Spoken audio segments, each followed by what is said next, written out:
Do I have a motion? Mr. President, I move that we reconvene the meeting of the Board of County Commissioners. Second. So a motion and a second to reconvene the meeting of the Board of County Commissioners for Tuesday, March 24th, 2026. Is there any discussion on that? None. Hearing none, all those in favor say aye. Aye. Opposed? Motion carries. So this evening we're here for the fiscal year 2027 staff recommended budget. And we have our two presenters here, Melina Brookshire and Mary Andes. So ladies, if you guys would like to go ahead and begin the presentation. Good evening, Commissioners. Linda Turner, County Administrator. Welcome to everyone joining us this evening, both in person and online. Thank you for taking the time to participate in this important step in our annual budget process and for continued engagement in the future of Calvert County. Tonight, we are presenting the fiscal year 2027 staff recommended budget. This proposal reflects months of collaboration across departments and agencies, and it represents a balanced, fiscally responsible plan to maintain core services, support our community's well-being, and position our county for long-term stability.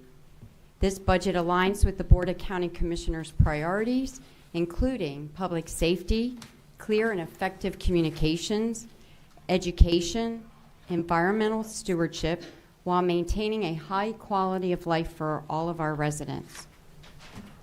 While this is a balanced recommendation, it is also important to recognize that it is a starting point for the Commissioners' deliberations.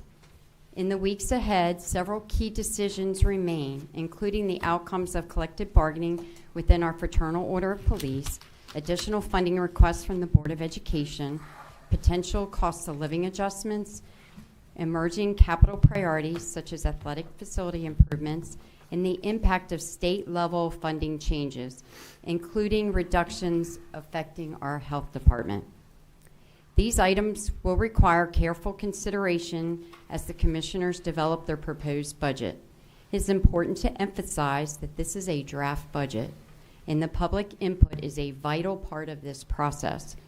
We encourage residents, business owners, community partners to share your perspectives tonight and in the weeks ahead. I'd also like to thank our county staff, agencies, education partners for their collaboration and dedication in developing this recommendation. I will now turn the presentation over to our Chief Financial Officer, Melina Brookshire, who will begin to walk us through the staff recommended budget in more detail.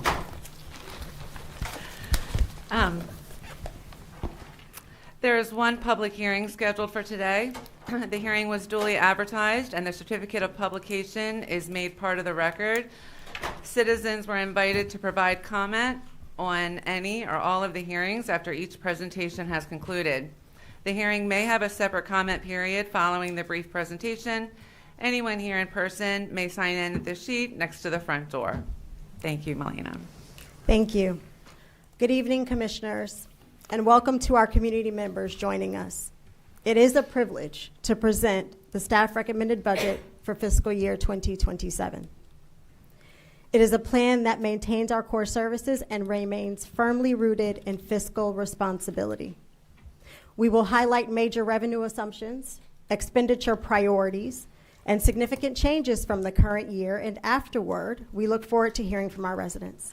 So now, let's begin.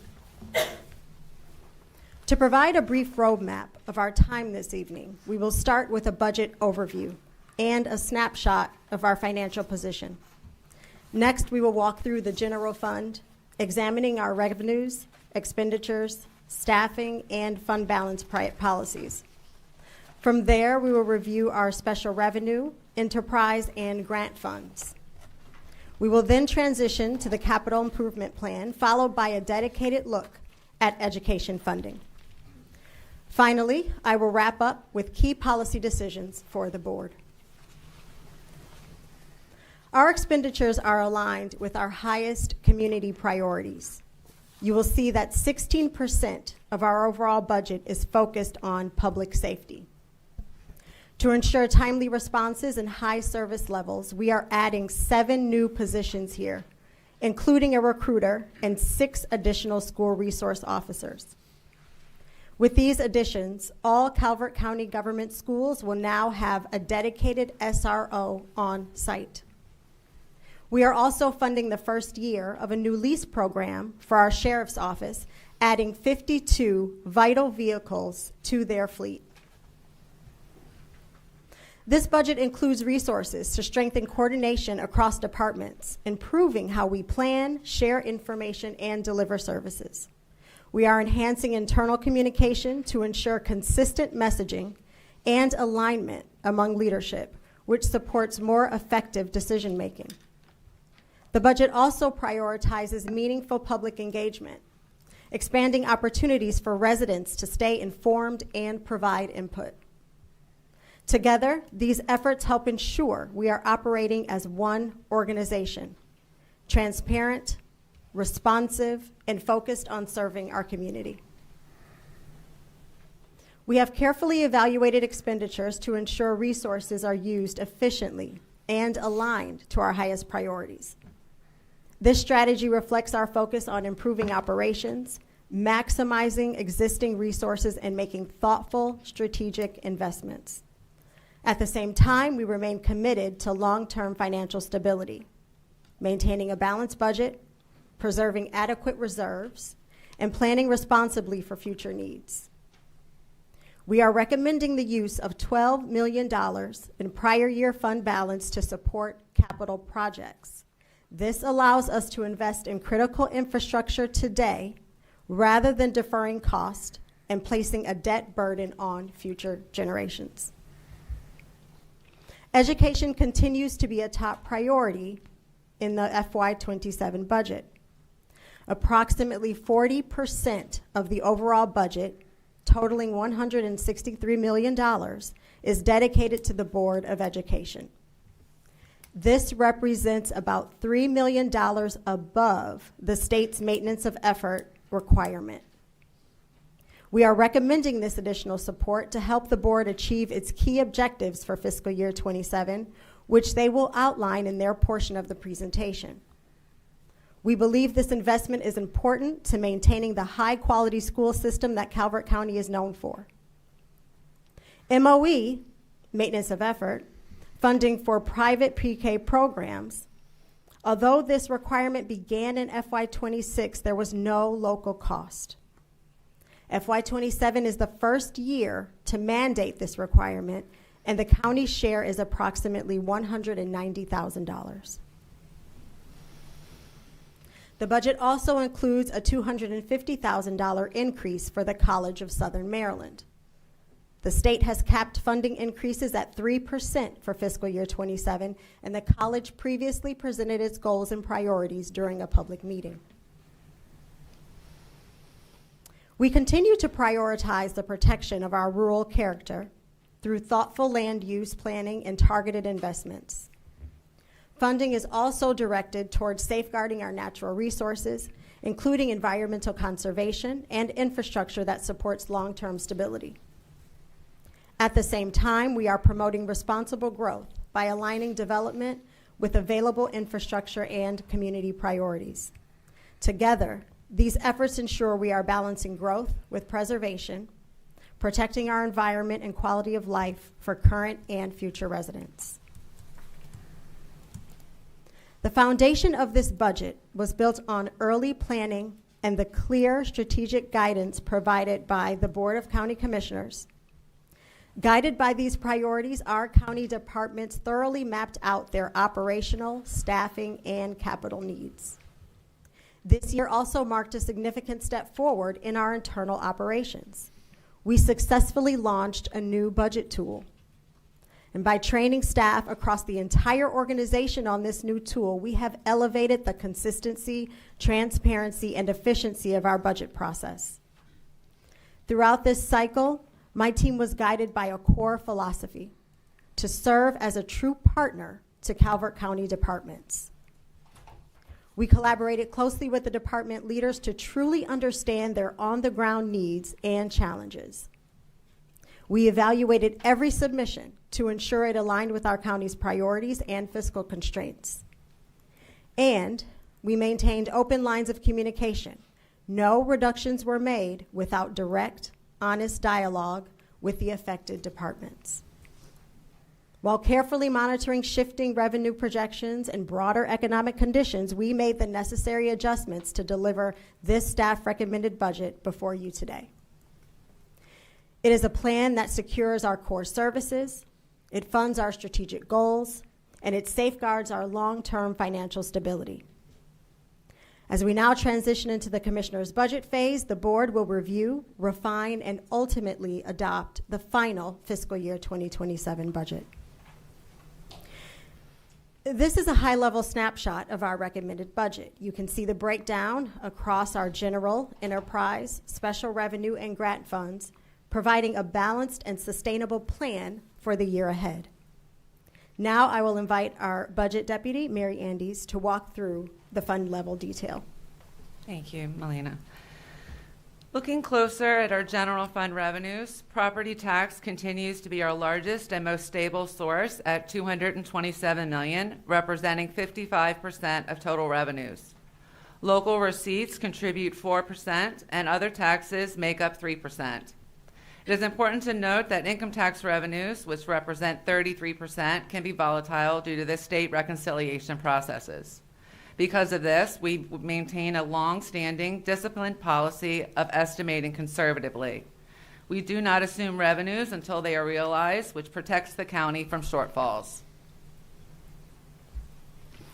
While our total revenue estimate of $411 million reflects a 6.6% increase, we must adjust for one-time and restricted revenues to see the true picture.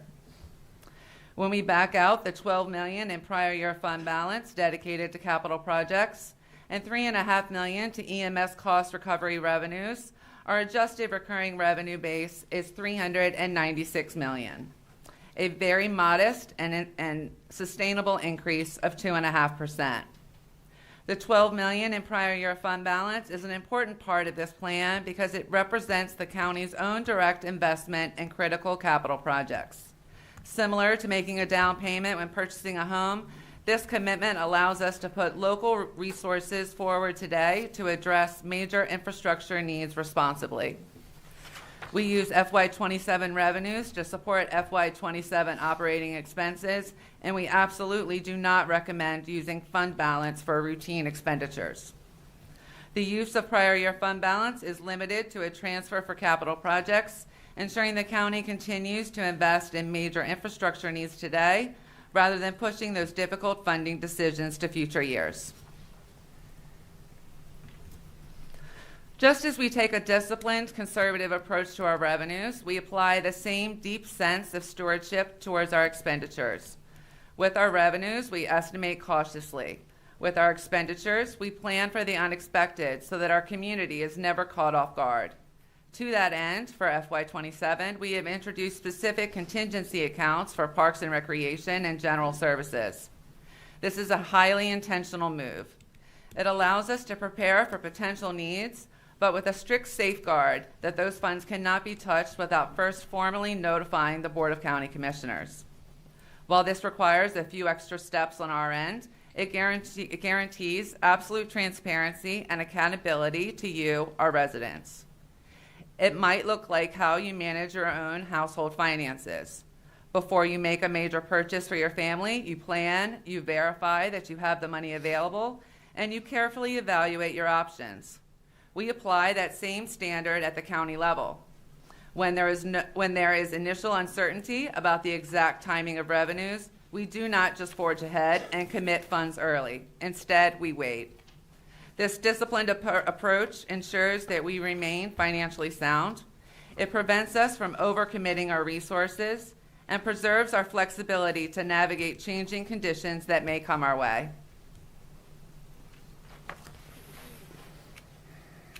When it comes to our county workforce, we are deeply protective of your tax dollars.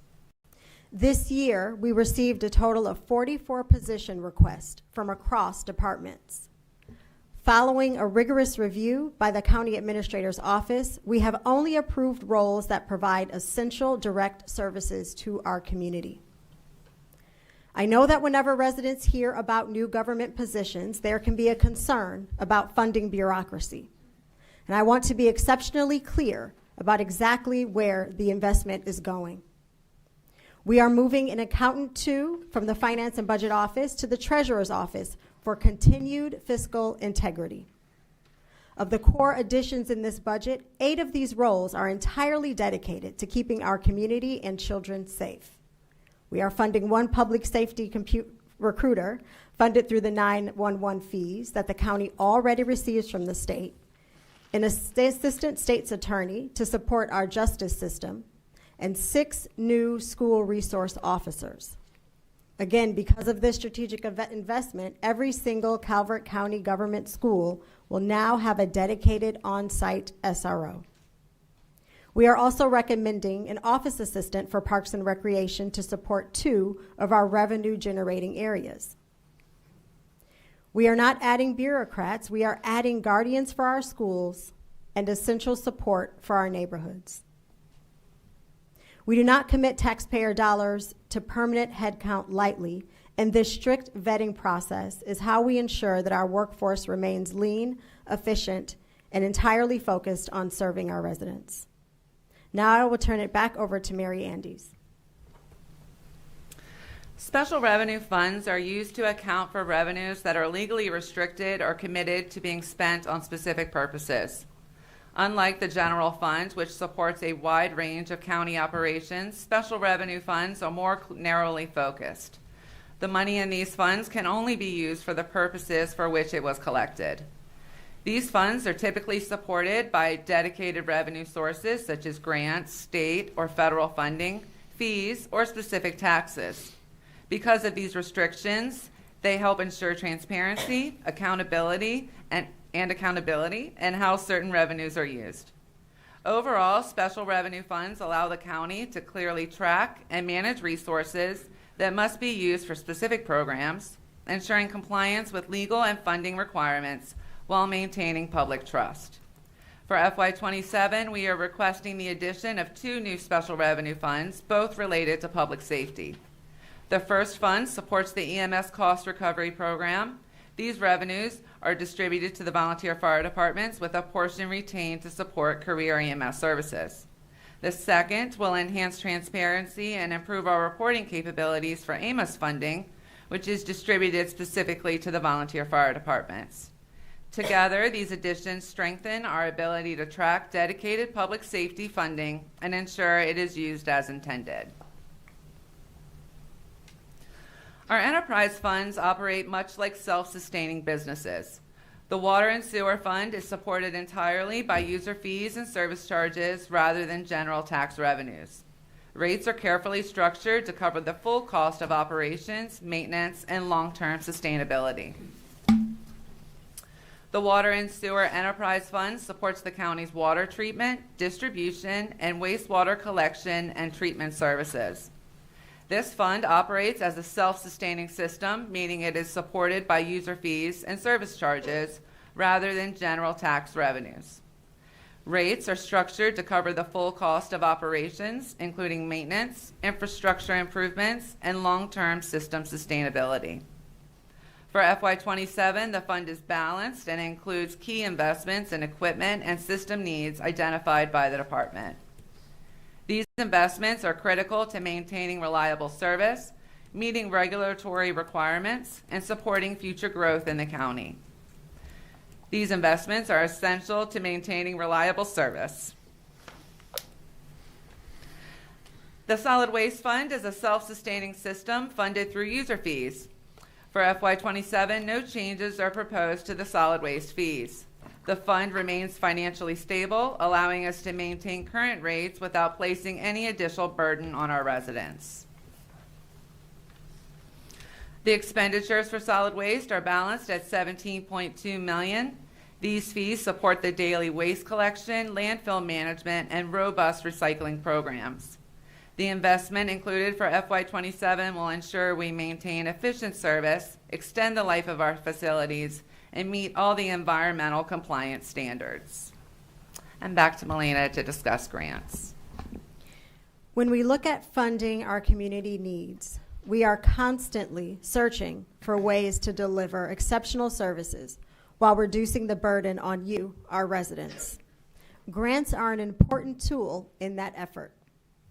For fiscal year 27, grant funding will continue to play a key role in our priority initiatives, allowing us to leverage federal, state, and external dollars to support critical areas like public safety, health and human services, and infrastructure. Because these funds are often restricted to specific purposes, they demand rigorous, careful management to ensure compliance and to maximize their impact in our community. I want to highlight a crucial part of our financial discipline regarding these funds. Our budget includes grant funding as a projection, but we do not make that funding available to our departments until a grant is officially and formally awarded. This requires an extra step on our end to process a budget adjustment that may occur later in the year. But it is a non-negotiable safeguard. It guarantees that we are never spending funds before they are securely in our hand. While grant funding can be variable and is never guaranteed from year to year, which requires constant monitoring and careful planning by our team, this diligent work pays off. Ultimately, it enhances our ability to deliver the services Calvert County deserves while protecting our local resources. I'll now turn to Danielle Russell, Capital Improvement Projects and Grants Manager. The total fiscal year 2027 capital program is approximately $86.2 million. The largest investments are in education, public works transportation, and enterprise funds, including water and sewer infrastructure. Public safety, public facilities, recreation, and technology represent targeted investments to maintain existing infrastructure and support service delivery. 23% of the capital budget's revenues come from anticipated grant revenue, and approximately 30% of the overall grant revenue is specifically for education projects.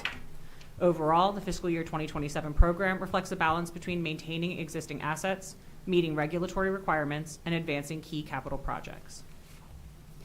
I'll now walk through how major projects are phased across the 6-year plan. A few key points are that projects are staggered over time and not concentrated in a single year. The program reaches peak construction in fiscal years 29 and 30, then tapers as projects are completed. This reflects a deliberate sequencing approach to manage affordability, align funding with project timing, and maintain staff and construction capacity.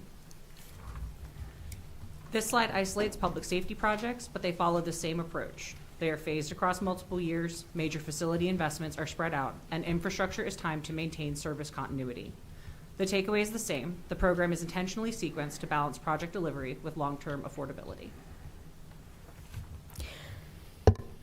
Now let's turn to our fund balance and debt position. Today, our available fund balance totals approximately $145 million. This includes our committed, assigned, and unassigned reserves, but excludes restricted and non-spendable funds set aside for specific purposes. Of that total, $35 million is committed for stabilization, about $5 million is assigned, and about $104 million remains unassigned as our primary reserve.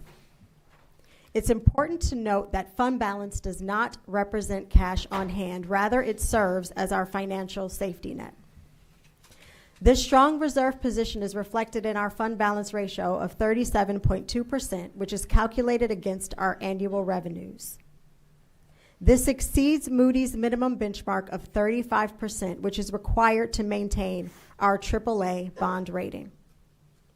Because our foundation is strong, we can be strategic in how we leverage debt. Our debt policy and debt affordability thresholds are consistent with, or more conservative than, those of many jurisdictions in Maryland. Currently, we use about 4.9% of our revenues for debt service, which is well below our internal policy limit of 9.5%. As we look ahead, we anticipate issuing approximately $100 million in general obligation bonds to fund critical capital projects. This will increase our debt ratio to approximately 6.8%, while keeping us comfortably below our policy limit. For comparison, neighboring counties are maintaining debt service ratios of about 9.3%. In addition, our policies cap our total debt at 1.8% of assessed property value, and we are currently at 1.1%.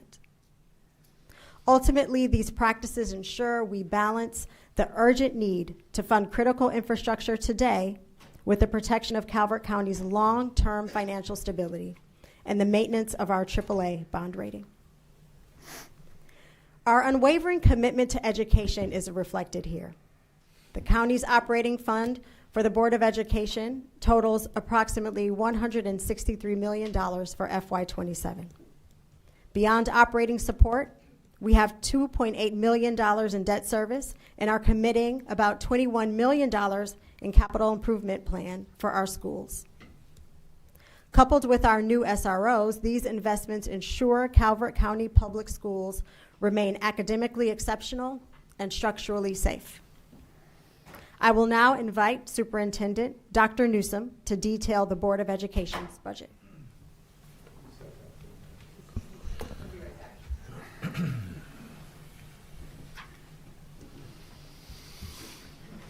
Just go to commercial, Melina.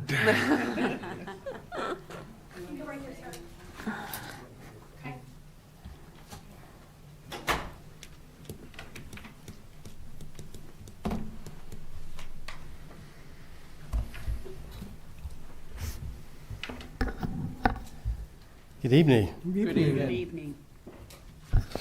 Please excuse my timing. I was struck with a sciatic spasm and I had to take a muscle relaxer to get through this meeting.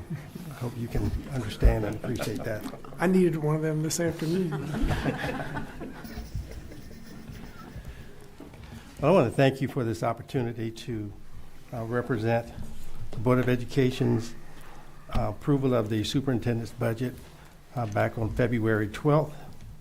I also want to begin by thanking your staff and your team who have just been wonderful partners with our team. And tonight we have members of our Board of Education here, as well as members of our staff, including our new CFO, Christine Jewett. And they'll be here to help me answer any questions you may have. Before finalizing our budget, we contracted with Public Works to conduct an operations and efficiency assessment of our central offices to ensure that our decisions were data-driven and effectively targeted resources to support our schools and our students. Public Works described their review of our school system as academically strong and fiscally responsible. After conducting over 150 studies, they said that this was the most responsive staff that they had worked with. This budget honors all negotiated employee contracts, including COLA and step increases, recognizing, yes, here we are, recognizing that our educators are our greatest asset. We maintain small class sizes, protect instructional timelines, and keep academic excellence as our primary focus. Additional targeted supports are included for special education services where needs continue to grow. We achieve this while also implementing administrative efficiencies.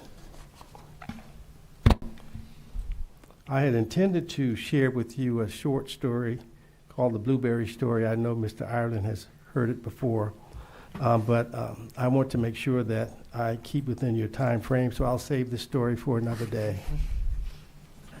That's up to you. You can tell your story. It's a good one. We might need a story. Okay, well, if you insist.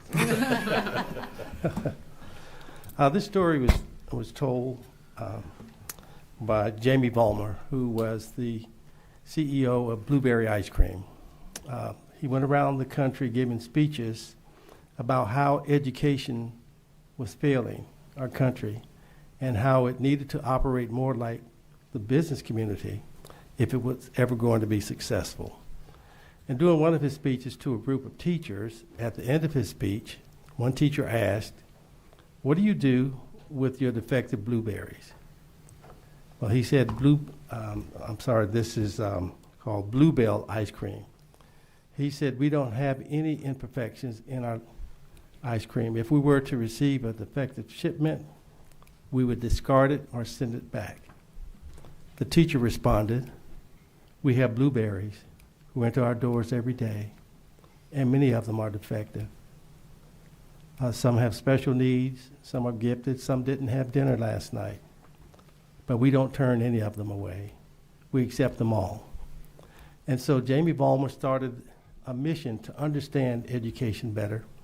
He researched it all the way back to 1740, in the first public schools in Massachusetts, where there was arithmetic, reading, and writing was the primary focus. And it wasn't until Benjamin Franklin, a few hundred years later, determined that we might need some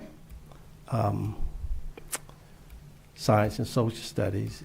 And it was in 1900 that our nation's leaders determined that we could social engineer our country through education. So they added to the curriculum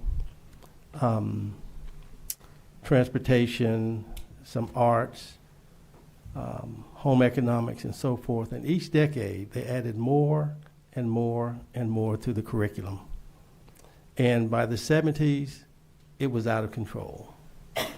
With the nation at risk, the burden on education continued all the way up through the 2000s, when we had No Child Left Behind, Race to the Top, and so many other mandates.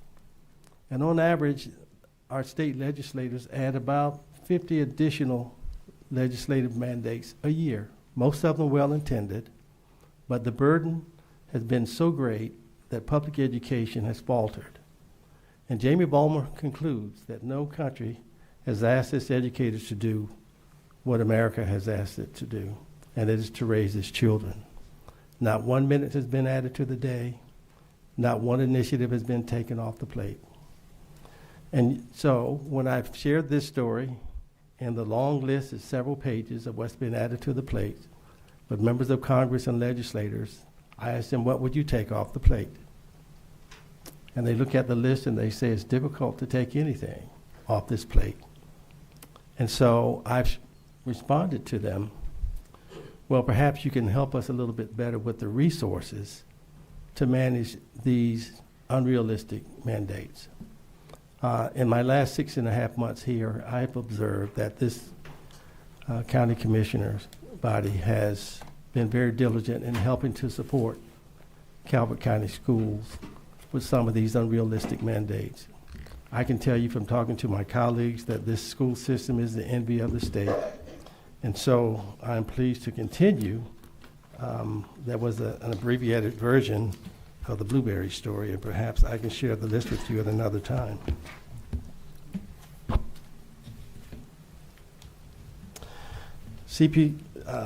Calvert County Public Schools delivers a strong return in its investment. Student achievement continues to rise. AP participation and performance is increasing. Our 10th graders perform #1 in the state on English language arts, and that's been the case for the last 3 consecutive years. Our 3rd graders have the highest scores in the state, and we compete well in almost every other area. Career and technical education students continue to earn industry certifications and are graduating workforce ready. Just this week, we had 49 of our students who competed in the state Career and Tech Ed Initiative and Skills USA, and 49 are going to the national competition to compete in San Antonio this summer. Strong schools directly support economic development, housing values, safety, and the quality of life in this community. These outcomes are the result of sustained investment and commitment and education by this community. Additional findings from the efficiency assessment were clear. Calvert County schools are lean, efficient, and the notion that the district is top-heavy is a myth. This is a quote directly from the report. We wanted to make sure that we were transparent. We put the 450-page report online for every citizen to review, to examine us to see that we have nothing to hide. Staff frequently covers responsibilities that peer districts divide across multiple areas. Again, another finding from the report. The current fiscal path is unsustainable without stable local support due to inflation, declining enrollment, and the end of ESSER funds. This slide shows the revenue structure supporting the 27 budget. County funding remains the foundation of this budget, supported by increased state aid and minimal federal revenue. We have intentionally reduced reliance on fund balance, but unfortunately, we could not balance this budget without reliance on fund balance. The total revenue increase supports contractual obligations, inflationary costs, and essential services. There are no new programs or no new investments in this budget. Expenditures align directly with instructional priorities and operational needs. The largest investment remains instructional salaries, special education, transportation, and fixed charges such as health benefits and retirement. Administrative costs growth remains minimal, reinforcing our student-centered focus. Overall expenditure growth is measured and responsible. This slide details the cost of honoring negotiated agreements across all bargaining units.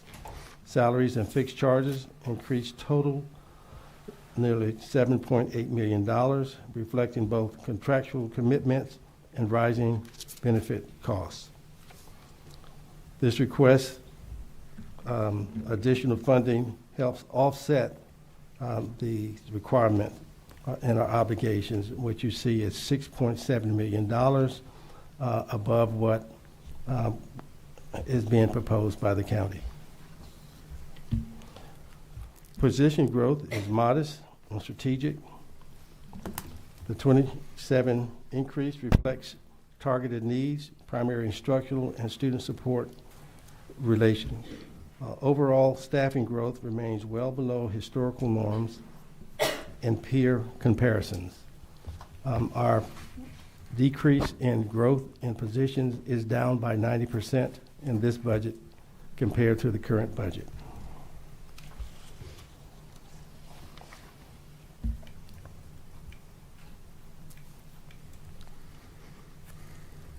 I think I went too far. Trying to get back. Well, I did have one slide left, and I'll just share that with you. This budget reflects the simple truth that excellent schools require investment, but struggling schools cost even more. This plan is academically strong, fiscally responsible, and community focused. On behalf of the Board of Education, our staff, and our students, I wish to thank you for your partnership and your continued support for public education. Here, this slide represents a kindergarten student in our schools now who will be a member of the class of 2038. And I have a granddaughter who will be attending this school system in a couple of years, who will be a student of the graduating class of 2042. And so we want to continue to make sure that we invest in public education and that we invest in our future. Thank you. I have members of our team here who will be happy to respond to any questions you might have. Dr. Newsom, I want to thank you and the Board of Ed for coming tonight. And kind of like your blueberry story, I view things through a business mind as well, but I view them as putting professionals in place, people I trust to do the job. And I believe you guys have done a conservative, professional job with the budget. And that's why earlier today, I know you heard that I spoke about turf fields. I'm not speaking of them as just like, hey, it's a want, wish, anything like that. I also believe our athletic directors are professionals as well. And for 11 years that I've been here, I've heard them speak to that. I've heard the coaches speak to that, of how that enhancement, and and I've talked to even past the two supers before, that I believe arts and athletics are part of education. I think you need the whole package. I think there's things that you can learn in arts and athletics that maybe not a classroom, and vice versa. So I'm not sure how much of you saw earlier today, but I had asked my board that I know that you guys, I believe, and I'm not speaking out of school, would want turf fields at the schools, but obviously it's a funding issue. So I believe my thing is we should fund that. And I've heard all the excuses for 11 years why. I don't share the views of some that I don't think the sky is falling, and that's just everybody has their own opinion, but I just don't think it is. I've been here for a lot of highs and lows, so I don't think the sky is falling, and it's one of those things that there's always a reason not to. So I would urge you, please, my 20%, to put it in your budget and ask us to vote. I have always wanted an opportunity to at least put on the record that I believe it's part of helping strengthen the school. I've been to so many different jurisdictions, so if I'm wrong, boy, there's a whole lot of schools that are wrong. There's a whole lot of ADs and a whole lot of people that are wrong, and I'm obviously not an athlete. I know I might look like it, but I'm not an athlete, so I can't speak to that piece, but there's a whole lot of people that do that for a living that have talked about the positives, and there's always going to be people saying negative. I look at things like that as a business person. I've always seen them as also an opportunity for a funding source as well. And I know the biggest thing I've always heard as well is the disruption with weather events and things of that. I know some people are going to say, oh, I think it's pretty. It's not that. I think it's very functional. So I respectfully ask from my 20% that you present that to us for an option to vote. Mr. Hart, thank you. Yes, you do look like an athlete. Thank you for your kind comments tonight and for your support for our schools and for the academic and athletic programs. I will certainly take your request back to our Board of Education, and I'm sure they will deliberate on your recommendation. Thank you. Dr. Newsom, I have a question for you on your efficiency study. I didn't get through the whole report yet. Is there any cost savings found in that study, and when might we realize that? What year? This year, next year, whenever? Could you speak on that for a little bit? I forget the exact number, but I believe that they recommended that over 5 years, if we implemented all 68 recommendations, we could save over $50 million. I think that I understand their rationale for those recommendations. I think the savings will be far less than that, but I do think we have an opportunity for significant savings. Okay, and my second question is on the employee negotiated agreement increases. Is the CEA a misnumber here at $5 million, or is that, what is that?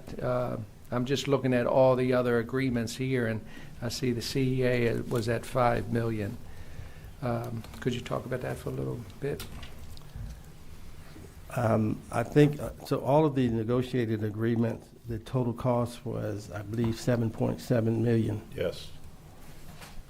So is that per year? Is that for the Yes. 4-year agreement, or? what That's is that? for the FY27 budget. That's 27 agreements only? Okay. Yes. All Yeah, right. but I think the question is, Commissioner Cox, so in all the other categories, it's less than $1 million. Why is CEA $5 million? Because that's teachers, the other support staff. Is that right? Yes, So it's just volume of numbers, correct? exactly. Yeah, It's a numbers. A larger lot more portion of teachers our and a workforce. higher rate All right, than I'm support just, staff. Yeah, I'm Yeah. just, And I will add that part of this is also driven by the blueprint that requires a minimum salary of $60,000 for every teacher, and then there's additional requirement for us to fund teachers who receive national board certification. This is a point of concern for superintendents across the state that this requirement is putting quite a bit of strain on localities. Yeah. So what's left on Blueprint to implement for Calvert? We have, well, there are 5 pillars for the blueprint, and we still have some work to do with early childhood. Obviously, these escalating salaries are going to be a challenge for us. I would say those are the 2 major financial challenges. Are there any others you can think of? In one of the issues, the study time, having enough teachers so that every teacher gets a study time every day, or I thought that was one of the last things to implement. Good evening. I'm Susan Johnson, the Chief Operations Officer. So yes, that is part of the blueprint with having the 60-40 split for teachers, but right now that has been pushed down the line. It's not an immediate change that's happening.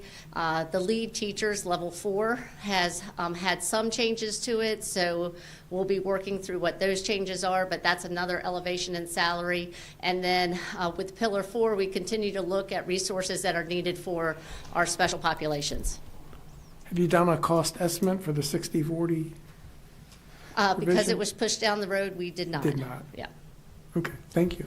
Is there any other relief, Ms. Johnson, that you're aware of that's coming through Blueprint? Any At the- other? Maybe at the Superintendent's Association, have they talked about it? The reason I ask, I know a lot of smaller counties, particularly on the Eastern Shore, they can't afford it. I mean, just simply can't afford it.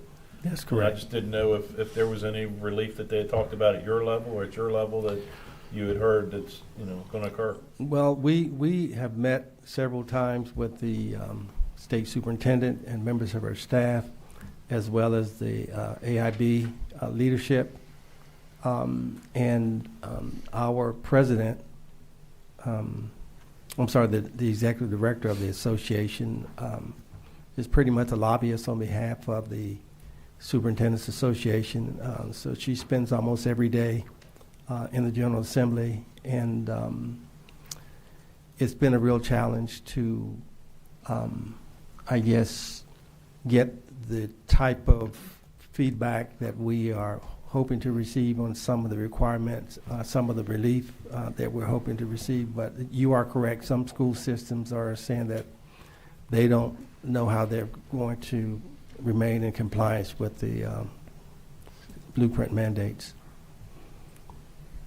Because I think we've done some calculations. We're at over 30 million that we've given the school system in the last couple of years trying to implement blueprint, and for us, it put a strain on our budget. And it's not a cost. It's not like a capital cost. That's not one time. It just reoccurs, and with COLAs, it just keeps going up and up and up. So that's why we wondering about what was left. And every year we hear, from legislators, there's going to be relief this coming session. There's going to be relief, and then every session goes by and there's no relief. And for a couple of years in a row, the leadership, when they opened session up, the very first thing out of their mouth was, "We're not giving any relief for blueprint, so don't even talk about it." That's how they start session every year. And we just heard this morning or yesterday in our legislative update, next year they say there's going to be some relief, but we just haven't seen much relief. And as Commissioner Arlen said, we talk to counties that aren't as fortunate as we are. They can't do this. They just can't. Yeah, I was fortunate to work in another state where there was an independent organization that did a study on unfunded mandates, and they were able to compute how much was being forced on localities based on legislation that did not include funding. And fortunately, there was, I believe, legislation in that General Assembly that required there to be a funding source for every new legislative decision that was passed. Because right now, maybe not including this, for this current year's budget, what are we at per pupil? Cost per pupil? I asked for that information the other day and I forgot it. It's like $21,000 altogether with state and county funding. 14. Give me 1 second. Our share is 14. It's around 14. So with this request here to 6.7, that's going to put us over like 41 million, I believe, in the last 4 years. And most of that's contributed to Blueprint. Yes, that's correct. So, I mean, that's very hard to sustain, without a doubt, particularly without revenues moving up at the same rate.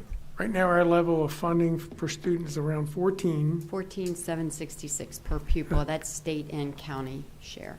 And I think according to the state charts that I've seen, we're about in the middle of per pupil funding, but we're in the higher end of school ranking.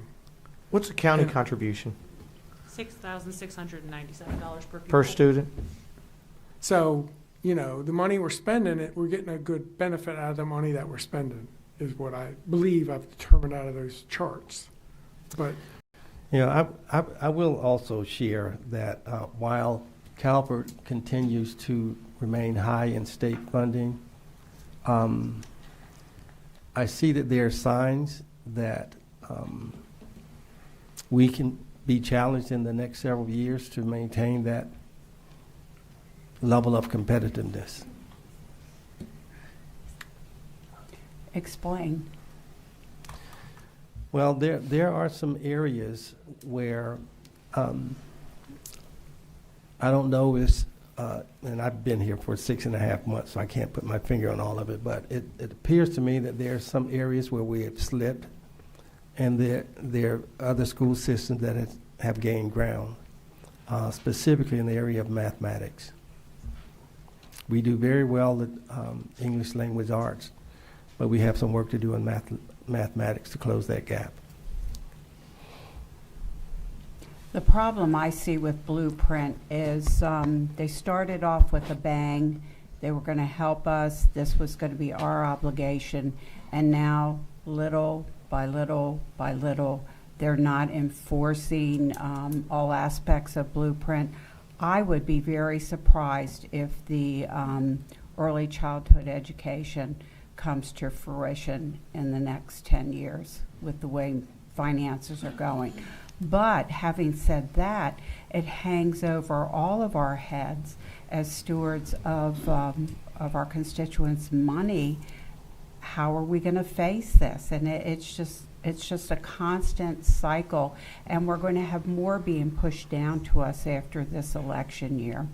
But I wanted to ask you, where in your budget do you have money for your support staff? Is support staff included in this budget? I may have overlooked it. Yes. Is that the CASA? no, case, the very first one at the top. The very first one, and does Yeah. Yes.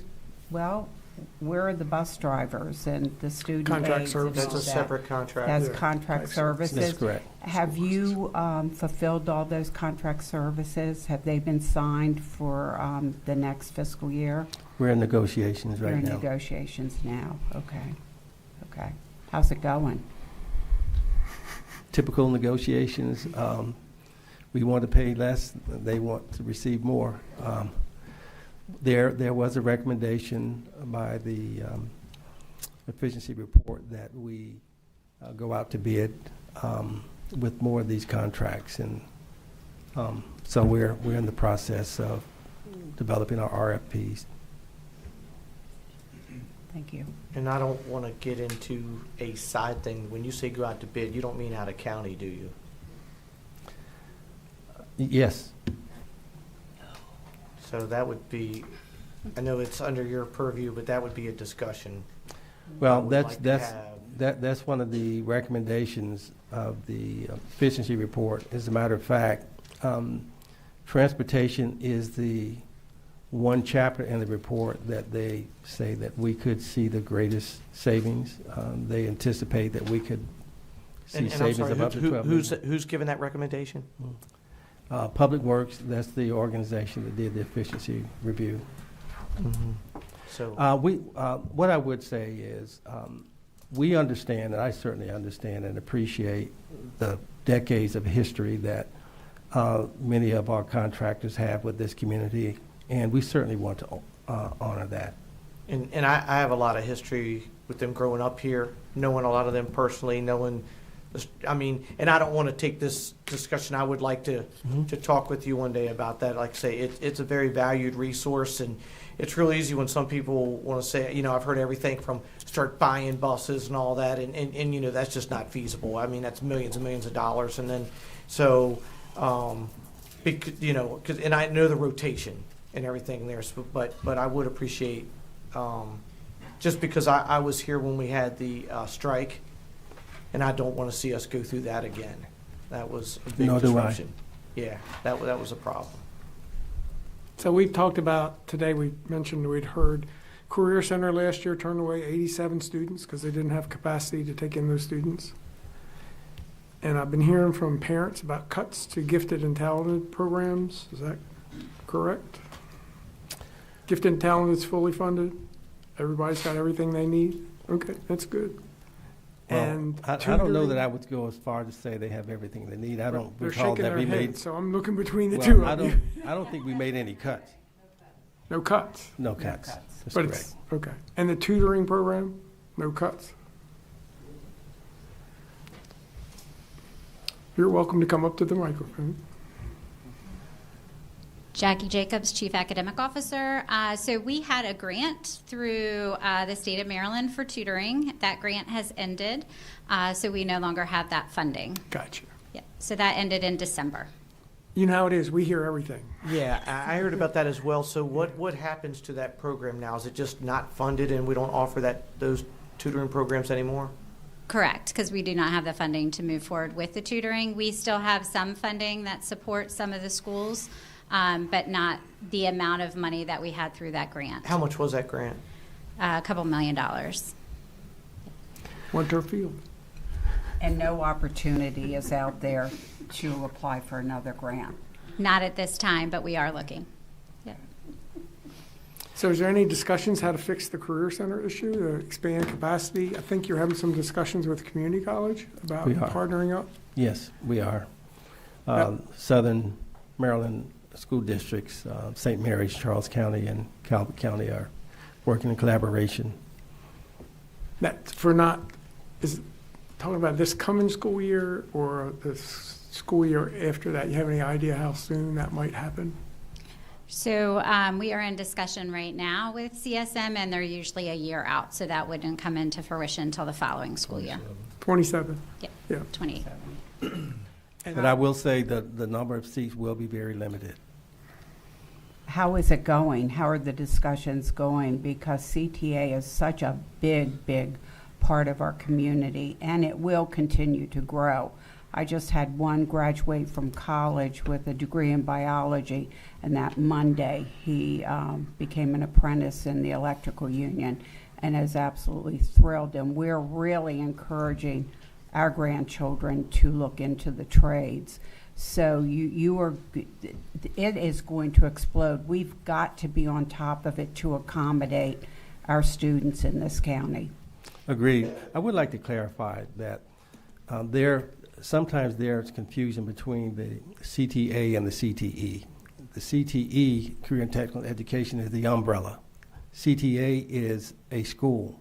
And so we have CTE in every high school. We have students who are enrolled in a career pathway in each of the high schools. And so there are opportunities beyond that. What really drives the programs that go into the CTA is the equipment. Some of the equipment there obviously would not be conducive to going into a high school. Yeah, the CTA is what I'm talking about, because Yes. these kids, are missing out on an opportunity to get skill trained. And so when they graduate from school, they can go directly to work. There's no college debt, and not every child's suited for college.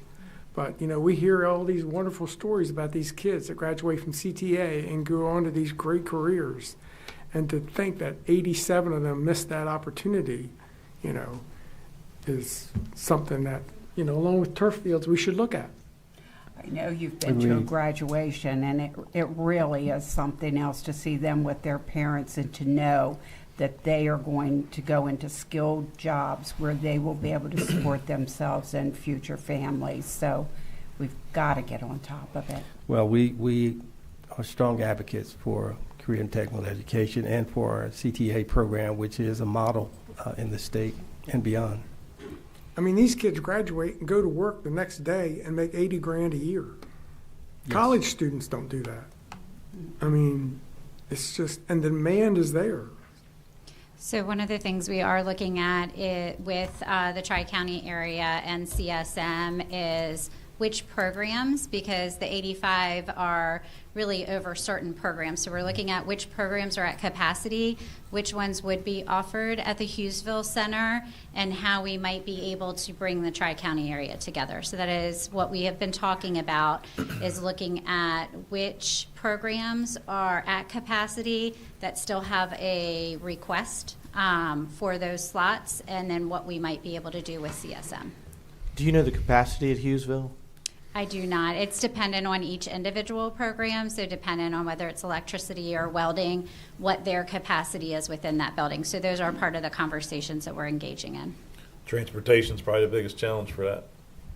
It would be transportation, and then also providing additional instructors, so that the students wouldn't be able to necessarily be in their school for half the day and then go to the Hughesville Center. They would probably have to be there the whole day due to the transportation. So how are we offering some of the comprehensive high school courses at that center through the Tri-County area? So a lot of logistics. Yeah. I'd like to add that there's another program that we also, it's a grant, is the Grow Your Own, is it 1.9 million? The Grow Your Own grant, yes.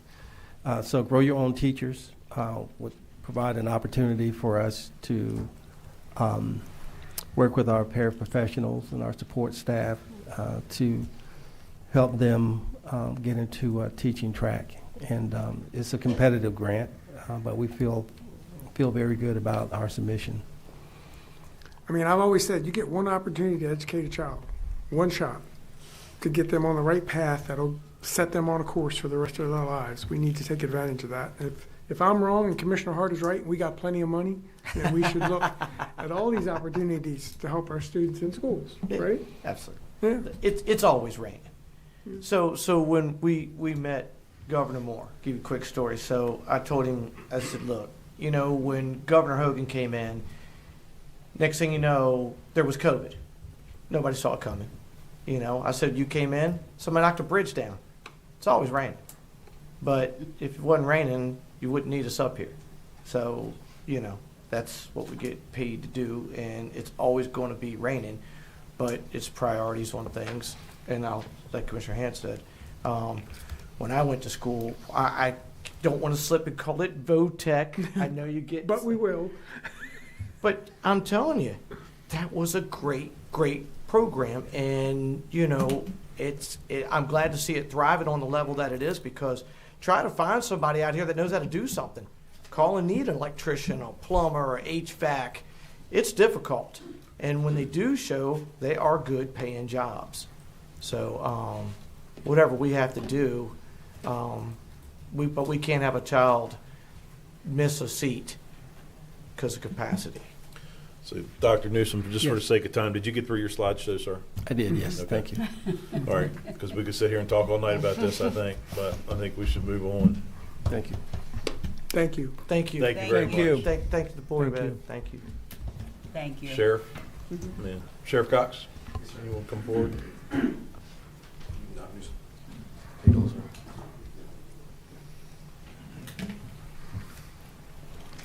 Evening, Commissioner. Long day for you guys. Thanks for being here and allowing us to speak on behalf of our budget tonight.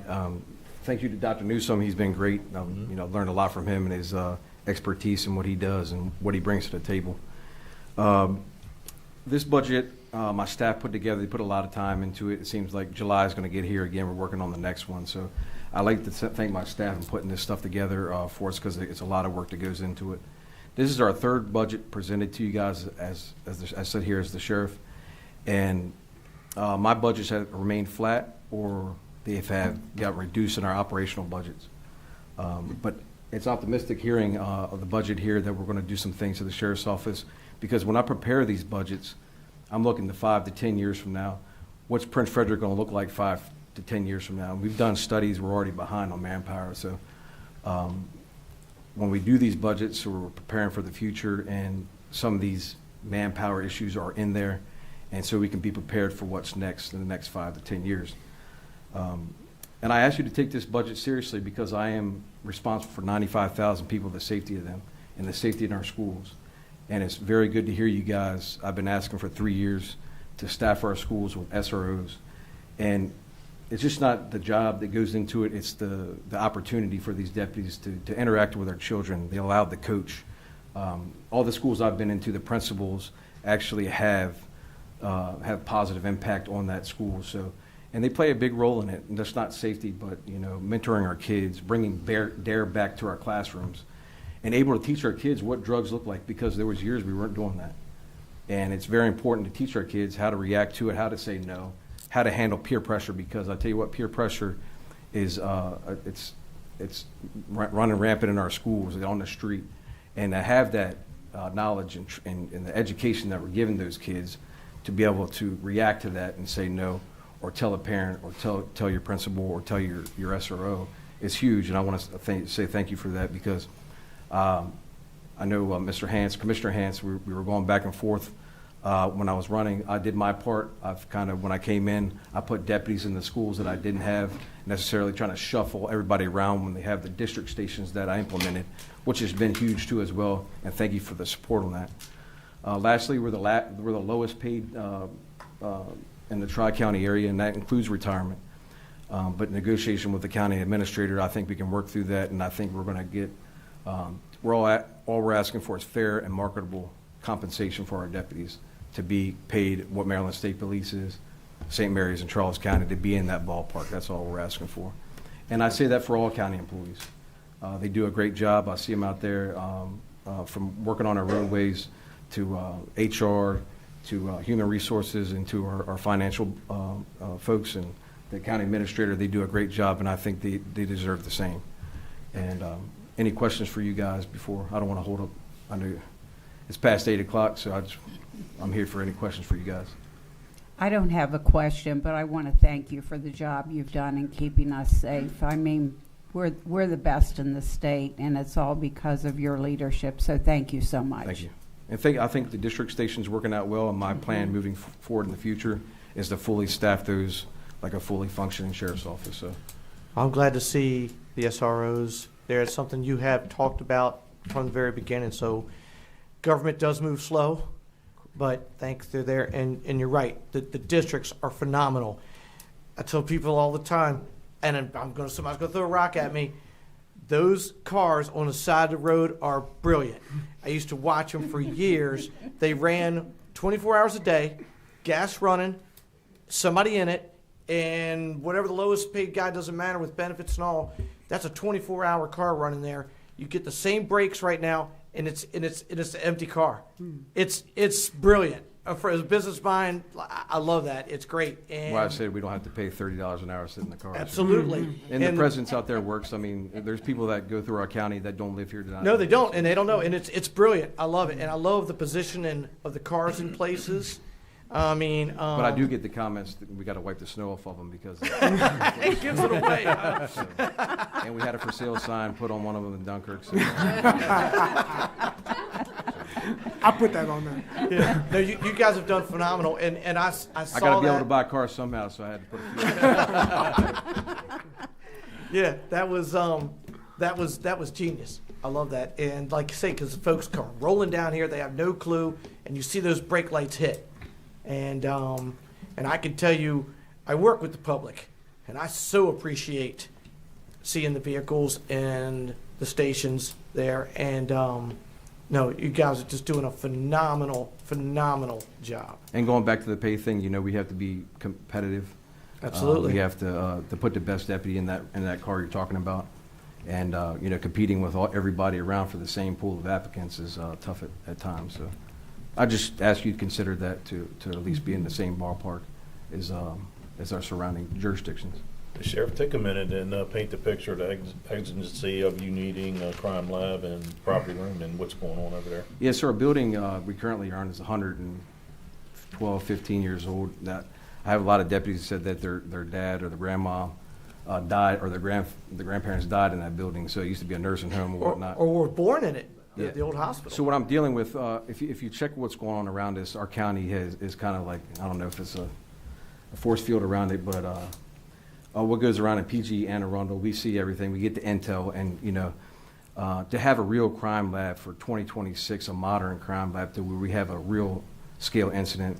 For instance, the Flint shooting, when our deputy got shot, to process that scene was kind of hard. What we had to deal with, or the Szymanski murder, where we're seizing that car and we have no long-term storage in there to keep that vehicle through the trial. And we need these things as everybody else. I mean, it's not a want, it's a need, because we have to have the tools to do the job. And our building in District 2, I want to bring everybody into that area, and that includes freeing up the K-9 building, our Special Operations Team building, and bring everybody to that central location. Our office is not secured. Anybody can come from Subway across the street, and we've had people on the back steps knocking on the door. We've had people pull up out back, and the deputies are not secured in that area. And we're dealing with crazy times, and I want to have them keep them safe and prepared for what we're dealing with, in coming in the future. So, Got a cost estimate on that project yet? For the Crime building. lab? The crime lab building, St. Mary's is currently building theirs, and it's roughly to $15 to $16 million. Just the But- crime lab building? But they're housing their special ops. Okay. So All right. it's Okay. a lot of stuff involved. I don't see ours costing that much, but St. Mary's is currently building theirs right now. Okay. And it's kind of cool to see, because we can get a real live Ideas for what you want. ideas for what they're doing. So Sheriff, thank you for what you do, and like I said, thank you for working with us, because like you said, you know how the money's been for a couple of years, and you did without cars and what have you, so thank you for working with us, and we're getting you a little bit more this year, so Yeah, I appreciate hang that. in there. Thank you. And anybody who can go to a DARE graduation and see what the men and women in this county do with those fifth graders and how they make a friend for life. And that's really important in young lives, to know that they can turn to other adults in the county, but especially our police officers. It's a wonderful program. Thank you. Anybody other questions? Good? Sheriff, thanks for Thank coming. you. Have a good evening. Thank Thank you, you very Sheriff. much. What's next? Okay. Just to be clear, one important note, the Board of Education submits its budget request to us on March 1st. So by that point, we have already completed our budget models and started production of the staff recommended budget document. Therefore, this budget does not reflect the BOE's updated request amount, primarily due to the timing of its submission. The Commissioner's budget will be updated as directed and during the next phase of the budget process, and it will reflect the Board of County Commissioners' decisions. So in summary, we have invested in critical areas, including education, public safety, and infrastructure, while maintaining strong financial stewardship. This includes funding above MOE for the Board of Education, additional school resource officers, as we just heard, to enhance safety, and continued support for capital improvements. At the same time, we are maintaining stable enterprise fund rates, adding transparency through new special revenue funds, and leveraging grant funding responsibly. Our financial position remains strong, with a healthy fund balance, manageable debt levels, well below policy thresholds, and a continued commitment to long-term sustainability. Overall, this budget positions the county to meet current needs, plan for future growth, and continue delivering high-quality services to our residents. We want to hear from our community. Copies of this budget are available online and in print at our county libraries. The public comment period closes at 4:30 p.m. on Friday, April 24th, and feedback can be submitted via email. The public hearing for the Commissioner's budget will be held on Tuesday, May 5th at 7 p.m. Thank you very much. Before you close, I do have one question. The sheriff, what's his ask, or we don't know yet? For the FO? That's still in negotiations. Yes, So when are we gonna know that? probably within the first 2 weeks of April. And this morning, we talked about other items that are not in this budget that you're presenting tonight, correct? You wanna Yes. go through that Well, you're list? still negotiating with steps and COLAs. Well, you have a step in and only you have a 1% place marker, is that correct? in there, or? No, we've only included a step in this budget. There is no COLA currently represented. We're waiting But as for we your talked direction. earlier, so Scott, putting Oh, in my Yeah. place, so, okay. But just so the people here tonight, if they weren't here today, there's a long list of items that are not in this budget. namely COLA, the Board of Ed funding, the FOP negotiations. Those are the large three. Health Department. Health Department is Health in, Department, correct. health insurance is in, the health insurance increase is in, Yes, sir. all the health stuff is in. But Yes. OPEB is strong, Not, right? health, not the Health Department request, but, yeah, Right, just want to clear, there's two health things, and they're Right. both not in there. correct. Correct. And But the you're- one that's not in there is $3 million. They're both Yeah, 3 that's the million. health department. Yeah, 6. Yeah, The increase in health insurance, 3 million. 3 million. But your OPEB is strong, right? Our contribution, Uh-huh. correct, That should be very minimal. correct. So, and that was something that was taken care of years ago, so that's paying benefits today. I mean, you're just maintaining, correct, on both sides, us and the school, correct? Correct. But the teachers' retirement's going up 50%. Yeah, but not Next year. the OPEB. The OPEB's, I know, but that's Yeah. still probably Teachers' 2.5, pension. 2.5, 3. It was 1.6 last year. It increased to 2.2, 2.1 for this year. can we get a number once it's Yeah. 100% full? Because you know that's where it's heading. Eventually one day we will pay 100%. Yeah. Understood. Can we get a number where we're at on that, just to kind of forecast the future? How much is left? Yeah, it's got to be dwindling down. It has to be, because when the switch went, and God, that was back at the same time when we lost the gas tax. Boy, I'm gonna lie to you if I throw a number. Is it 50/50? At one point, I believe it was, and then I think it's been creeping ever since. But at one point, we weren't even near that. And then when they did the pension switch, and that was right before me, and the gas tax went at the same time. And then I think we started picking up 3 or 4 million a year of that. But if you could please get that number, I'd be curious to see. We got to be getting close to 100, and then at that point, there's no more surprises, right, because it's full. You're fully funding it, So and we know it's gonna happen. correct. Mm-hmm. Yeah. So ready to go to public comment? Yes, the floor has been opened for public comment on this hearing. Resolution 6-89 was adopted and is available here today to maintain the order and decorum of the governmental process. Those attending in person will be invited to speak first. For those joining virtually, if you wish to speak, please press 6 or use the raise your hand function. Virtual participants will be identified by their screen name or the last 4 digits of their phone number and unmuted one at a time. Speakers will be asked to state their name and address.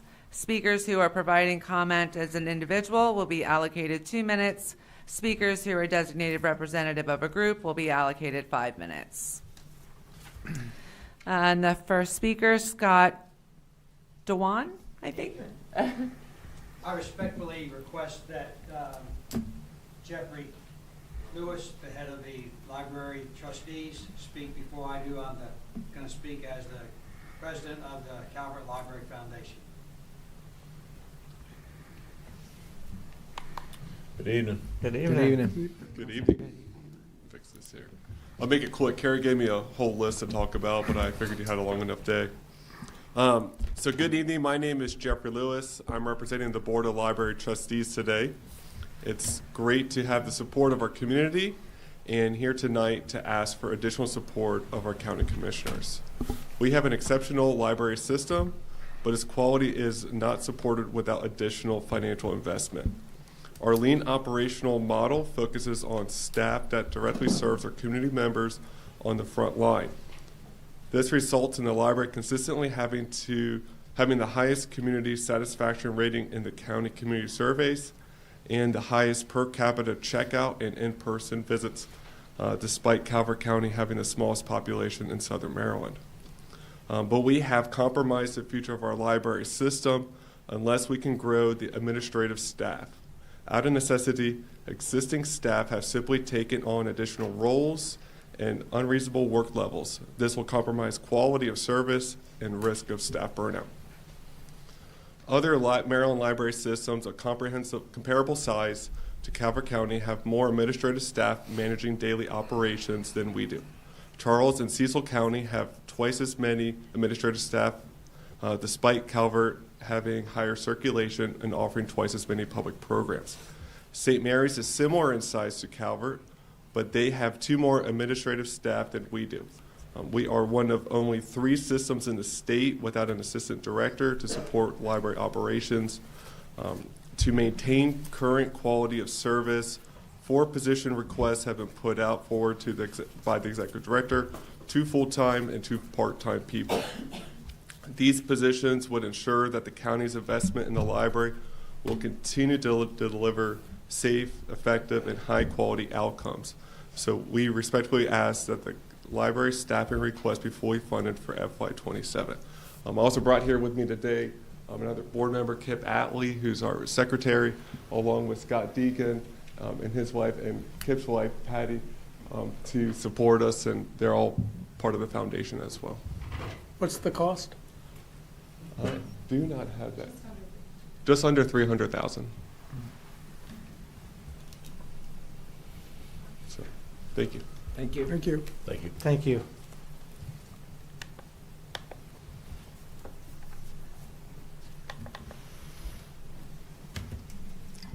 Thank you very much for the opportunity to speak to you all today. It's a great pleasure. I sure appreciate it. My name is Scott Deacon. I am the president of the Calvert Library Foundation. We are a 501(c)(3). Our function in life is to raise capital funds for the library to help them secure funds that are not publicly available, things that are consistently with their strategic plan. Part of my background, I'm a transplant from the military, but 2 of the jobs I held in the military bear in this conversation. One of them, I was a program person that developed budgets and defended them for the Air Force Office of Special Investigations. That include money and manpower across 5-year budgeting plan. And later on, for the Inspector General of the Air Force, I managed his entire budget, and 2 large programs in particular, I did that personally and argued that through the corporate structure through the Air Force. What I have seen and understand is I hope that you have the ability in your 6-year plan that I saw on the slides, that you would take time through professionals that you have who understand manpower and baseline the library's manpower today. When they created Twin Breaches, it used to have 34,000 people showed up there every year. The first year they went to 122,000 plus people. That takes somebody to watch over that. And it's important to understand how much that is. The next year is a little less, it's just 59 people short of 119,000 visitors that year. And if you look 6 years ahead, you hopefully will have another library down someplace else in the county, and that's going to have similar technology and similar positive impact on this county. Again, it's one of the highest rated public services that you have. Libraries are critical. They are what keeps your culture alive. If you look at antiquity, they would destroy libraries. Their culture is gone. Everything they ever knew and ever thought about. It plays a big part in this county, and it should be here. And I highly recommend you do those things and support the library, baseline them, and project as they're going to go on down the line with technology increases as well as extra manpower. Thank you very much. Thank you. Steve Cruz. Kraus. Okay. Coach.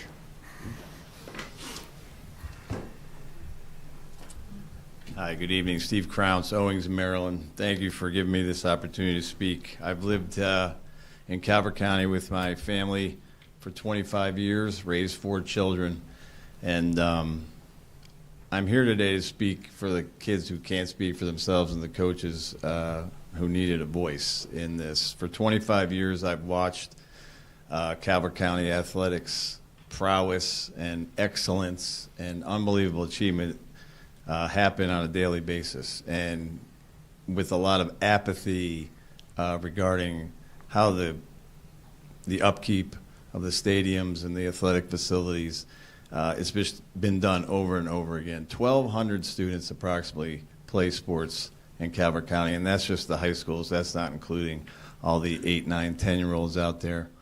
I estimate $5.4 million leaves this county every year for travel ball, from 10-year-olds to 18-year-olds. $5.4 million. And, you know, it gets tougher for us when we look at the jurisdictions around us. St. Mary's County has 10 turf fields that they've given to their community. Charles County has 3. PG County, now all the public schools have turf fields. Anne Arundel County, all the public schools have 2 turf fields. We talked about the blueprint, and I heard people talking about how the Eastern Shore is going to have trouble funding the blueprint.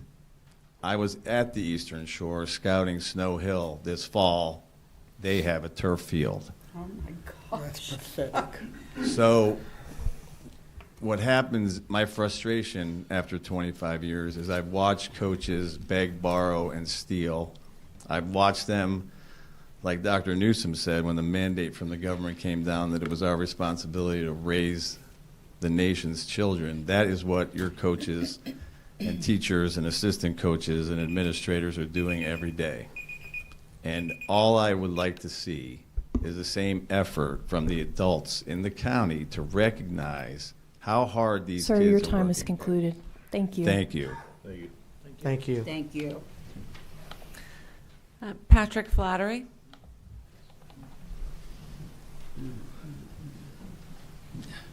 Good evening again, Commissioners. Nice to see you again.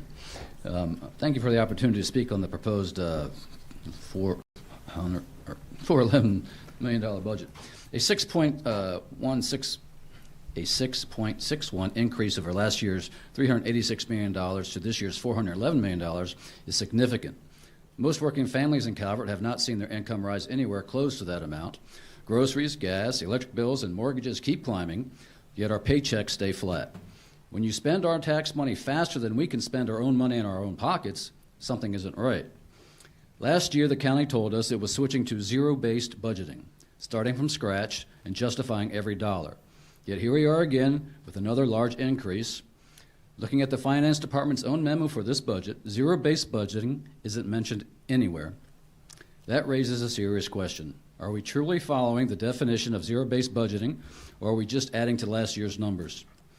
Before we spend this additional 6.6% that has already been taken from taxpayers, every department should be required to justify every expense from the ground up. We also need to institute a constant yield tax rate so working families aren't hit with automatic tax increases when property values rise. We have over $100 million in surplus and fund balance. How about we start focusing on necessities over niceties, cut waste, and make every tax dollar work harder for the people who pay them? We obviously do not have a revenue problem in the county. We need to do better.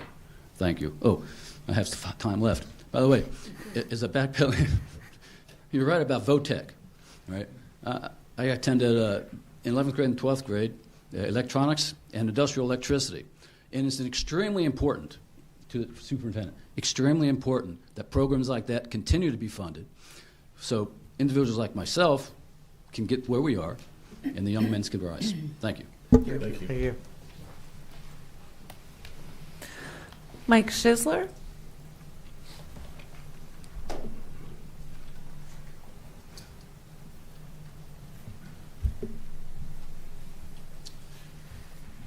Good evening, President Ireland and Commissioners. As we face another budget preparation cycle, we are faced again with the same elephant in the room. Where are we going to get the money? So 2 of our community pillars, our schools and our public libraries, are asked to reduce their budget request. They face a damned if you do, damned if you don't conundrum. Continue to do a great job, continue serving this community, because that's what this community expects, great service. But don't dare ask for any more money. Don't ask for more money to do a better job. Don't ask for more money to provide a more creative service, to think outside the box, to plan for what's coming, to help our kids and citizens prepare for their place in this ever-changing present, as well as the impending future.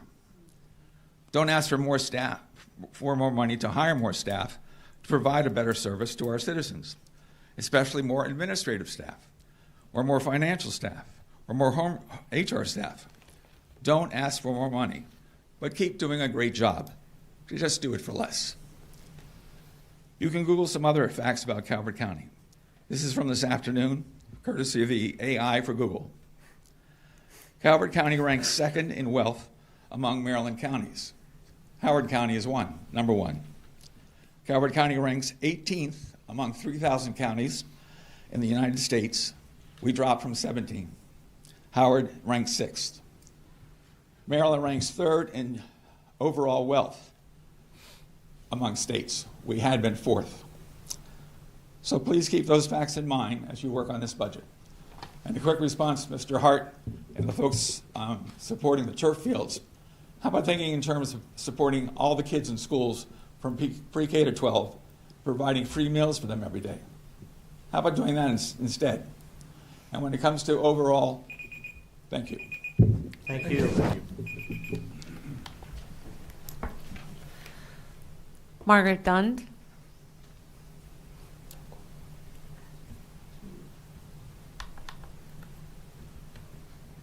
Good evening, and thank you for your long day and the hard work of all the staff. I really can imagine, I can't imagine what it would be like, but I think I would have a headache if I did. But we really appreciate it. It's really important for Calvert County to keep getting better and better and better and better. I'm Margaret Dunkel. I grew up in the inner city of Prince Frederick. Thank you. And now live in Port Republic. I'm here this evening because of something that started a dozen years ago when I chaired the Calvert County Commission for Women.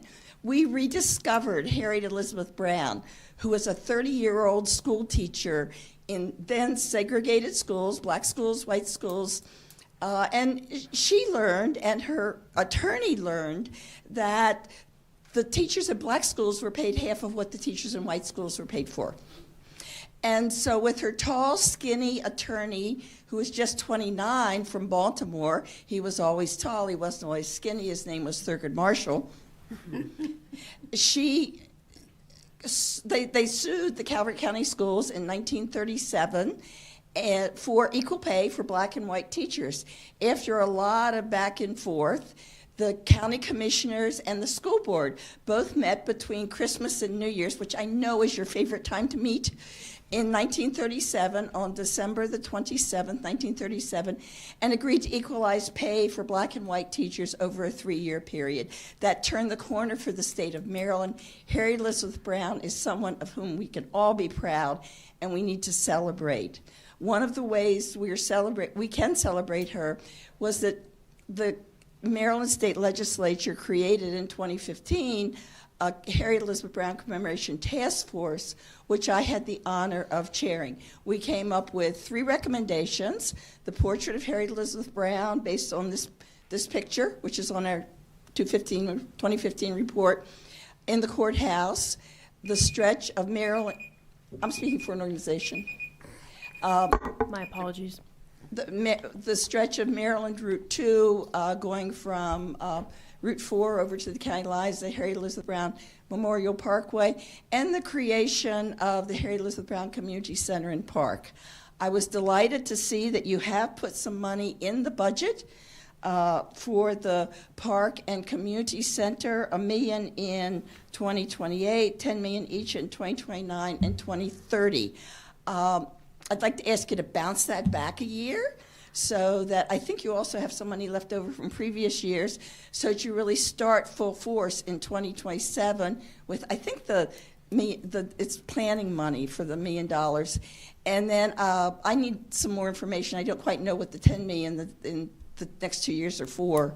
If someone could get to me offline and help me with that. And to really get that going, it's right across from Calvert High School with all the building that's going on in Prince Frederick. They need a community center that's strong to build the kind of civic society that we want, that complements our police, that complements our school system, complements our libraries. And so I would urge you to move those figures back, so you start sooner with the planning money and then move ahead with implementation. Calvert County deserves it, our kids deserve it, our families deserve it, and we hope you can do that. And we will do everything we can to help with that. And I also want to compliment the I've spoken with former Senator Jackson and Delegate Long about the statue coming up, and we'd love to work with you to bring the information that we have to that effort. So it's just as profound and important as the statue you see in front of the courthouse in Cambridge, Maryland, which is what I call the other Harriet Tubman. Thank you very much. Thank you.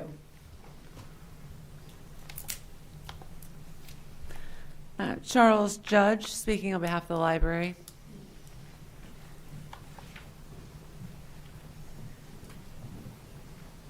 Good evening. My name is Charlie Judge. I've lived here in the county for about 43 years, and I remember one of my first jobs, I worked at the old hospital when it was the Calvert Nursing Center, so I'm young in the county.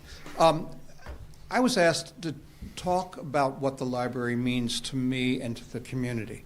One of the first things I remember as a young child was being taken to the children's room of the local library and given a book which I could read. It was called Mr. Tycho's Planet. It was a bunch of little kids who went to a planet and saved the world. The point is, get our kids involved early, show them the love of literature, of learning, and how much the library can do for you. If anybody knows me, I'm in the library twice a week. I use the internal as well as external functions of the library. We get books from Baltimore, from the Pratt, etc. And also many library materials are now online. So as a member of the library, I can get books, movies, music, whatever. I think the staff is amazing. Robin has gone out of her way to get community involvement. My wife, as some of you may know, is Filipino, and they started a Filipino, basically Asian, and now it's all cultures coming together for cultural programs where we can learn from each other. That's all I've got to say. Thank you. Dale Shaner.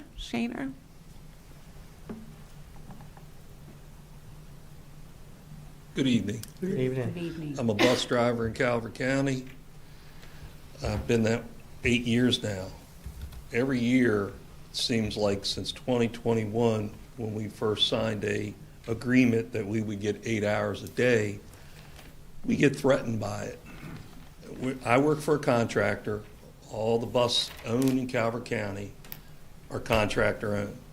I have no control what they get paid, but taking an hour away from us daily, 5 hours a week, for most of us would equal about $6,500 a year, and we only work 10 months out of the year, and then we have to draw unemployment.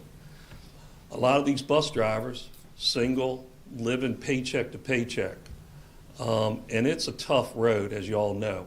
Not only am I a bus driver, I'm a custodian when they throw up on the bus. I'm a counselor when they go crazy on the bus. And with the traffic today in Calvert County, as you all know, if you travel, is very rough. Route 4, I drive Route 4 every day to take high school and middle school home. And they try to run me over, running red lights.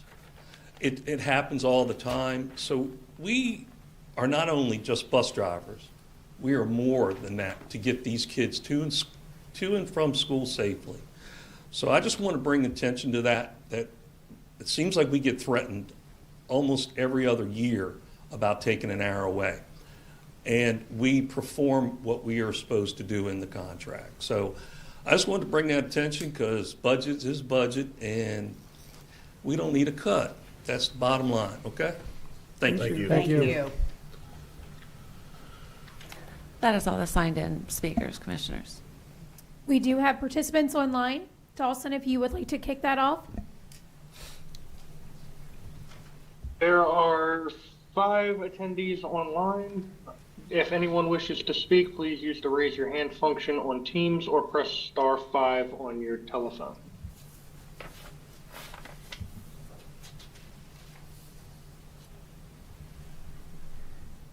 Caller ending in 2803, we are ready to receive your comments.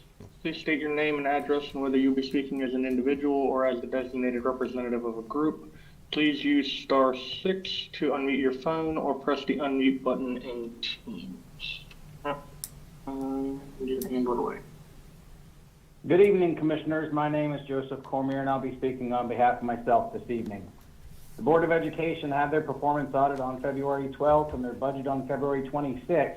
Why is it the first time the BOC is hearing about it in a public meeting tonight, and why did the CFO not incorporate those numbers that she had before March 1st? I sit on the Maryland Center for School Safety Advisory Board, and I agree that an SRO in every building is an absolute important for safety and security. That said, we're not going to arrest our way out of behavioral health issues. We need to invest in meeting the emotional health of our students, early identification of developmental delays and behavioral needs.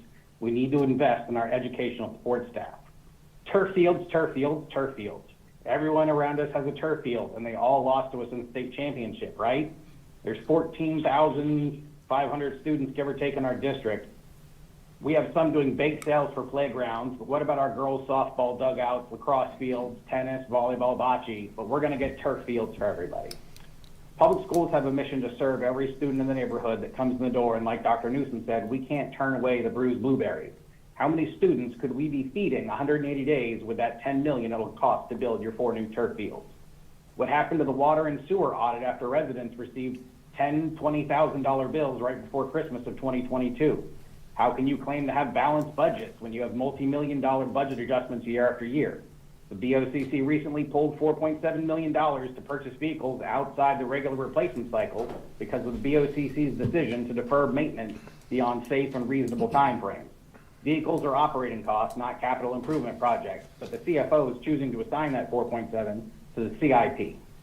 The county has these tax payment in lieu of tax agreements, pilots, yet the county lists them as tax revenue.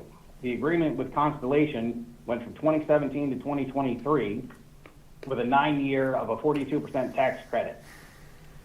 When they were revaluated at $4.8 billion, you wanted them to be valued at $8 billion.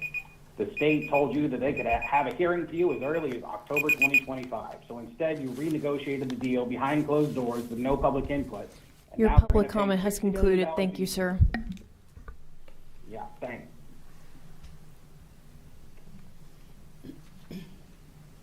If anyone else wishes to speak, please raise your hand or press *5.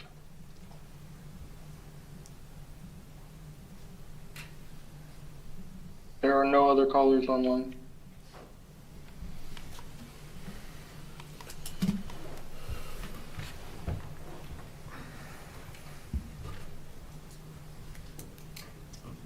Do you have a wrap up or do you? Good. Sure. So that concludes our evening for the staff recommended budget. I want to thank everyone for coming out this evening. Appreciate you taking the time, and we appreciate all the individuals that provided public comment. The next phase of budgeting will be preparing the commissioner's budget, and we'll be presenting that to the board and to the public on May 5th. So thank you, everyone, and have a great evening. Did you want to request a motion to? Yeah. So I just wanted to thank everybody for coming out. And again, I want to thank staff. It takes a lot to put this together. It's still a fluid document right now. There's still a lot of changes have to be made, and a lot of things still have to be figured out. And I want to thank the public for taking your time this evening to come out and give your comment as well. So, Commissioner Cox, do you have a motion? Yes, Mr. President. Staff requests the board review and, as appropriate, provide direction for adjustments to the fiscal year 2027 staff recommended budget ahead of the Commissioner's recommended budget publication. Staff further requests that the record remain open through close of business April 11, 2026. Second.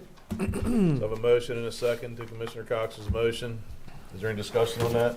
None. Hearing none. All those in favor say aye. Aye. Opposed? Motion carries. Good evening. Thank you again, Thank you, everybody. Be careful everyone. going home. Thank you. Motion to adjourn. Oh, shoot. We were done. Motion to adjourn? Second. So motion to adjourn. All in favor say aye. Aye. Thank you, Madam Attorney.